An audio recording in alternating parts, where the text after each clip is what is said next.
মানুষটার দুনিয়ার মহাব্বত কমতে থাকবে, স্ত্রীর মহাব্বত কমতে থাকবে, ছেলে মেয়েদের মহাব্বত কমতে থাকবে।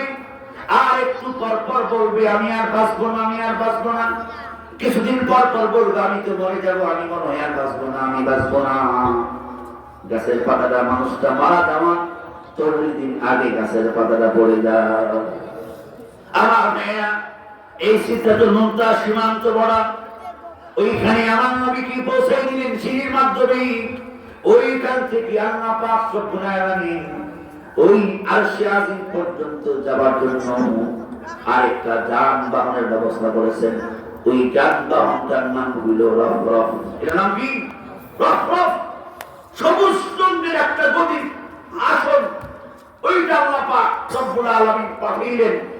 এতক্ষণ তো জিবরাইল সাথে ছিল। সিদরাতুল মুনতাহার পরে জিবরাইল বলছেন হযরত আমি আর আপনার সঙ্গে যাইতে পারবো না।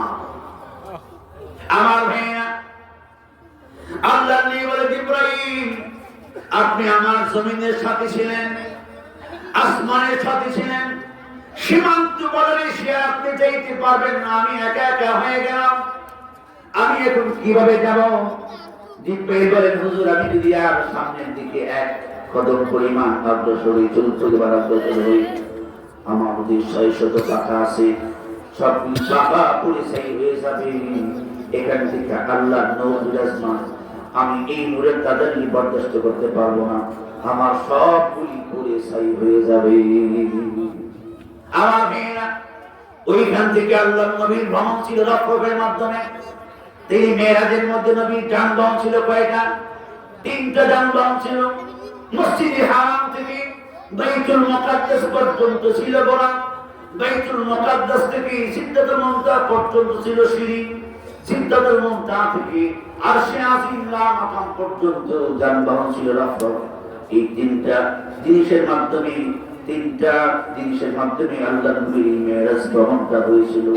আমার ভাই আল্লাহ পাক রব্বুল আলামিন বলেন সুবহানাল্লাযী আসরা বিআবদিহি লাইলান মিনাল মাসজিদিল হারাম ইলাল মাসজিদিল আকসাল্লাযী বারাকনা হাওলাহু লিনুরিয়াহু মিন আয়াতিনা ইন্নাহু হুয়াস সামিউল বাসীর। আল্লাহ পাক রব্বুল আলামিন, আল্লাহ পাক হলেন কত পবিত্র আমার মহান আল্লাহ। তিনি তার বান্দা মুহাম্মদ রাসূলুল্লাহ সাল্লাল্লাহু আলাইহি সাল্লামকে মসজিদে হারাম থেকে মসজিদে আকসা পর্যন্ত রাত্রির কিছু অংশ ভ্রমণ করেন। রাত্রির ভ্রমণ কি ইসরা বলি? ইসরা হুয়া সাইরুল লাইল। তাফসীর জালালের মধ্যে আল্লামা জালালউদ্দিন মুহাল্লি রাহমাতুল্লাহি আলাইহি বলেন ইসরা বলা হয়, আল্লামা জালালউদ্দিন সুয়ুতী রাহমাতুল্লাহি আলাইহি বলেন ইসরা হলো হুয়া সাইরুল লাইল, রাত্রিকালীন ভ্রমণকে ইসরা বলে। আমার ভাইয়া, এখান থেকে মসজিদে হারাম, মসজিদে আকসা গেলেন কেন? বারাকনা হাওলাহু লিনুরিয়াহু মিন আয়াতিনা।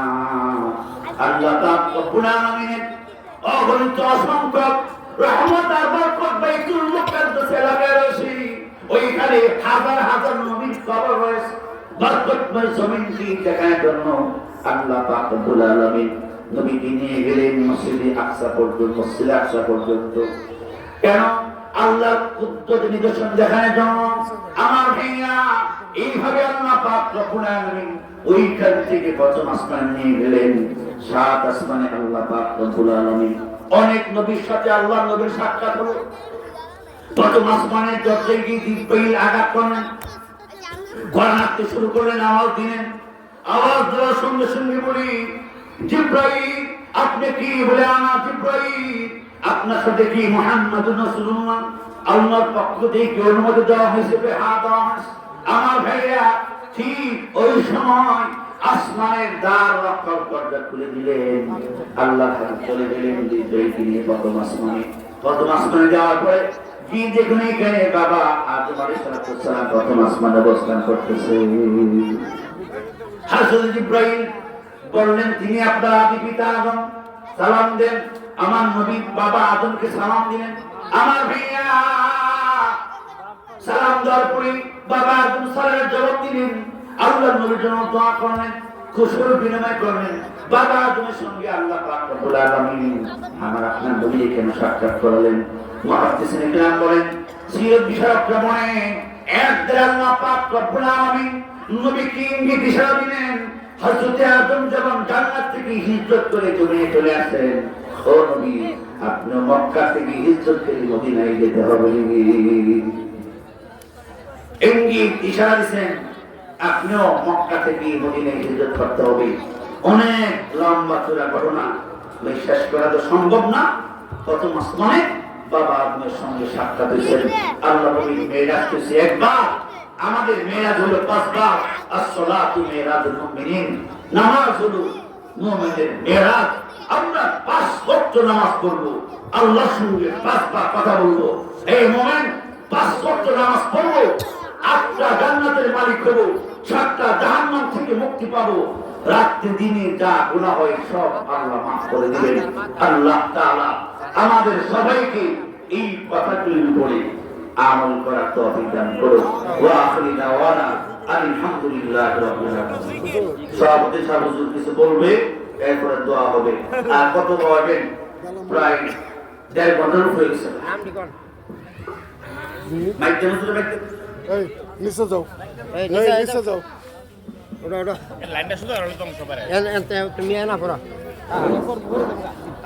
আলহামদুলিল্লাহ, আমরা মাগরিবের থেকে নিয়ে এই পর্যন্ত গভীর রাত্র পর্যন্ত হযরত উলামায়ে কেরামের জবান থেকে অনেক মূল্যবান কথা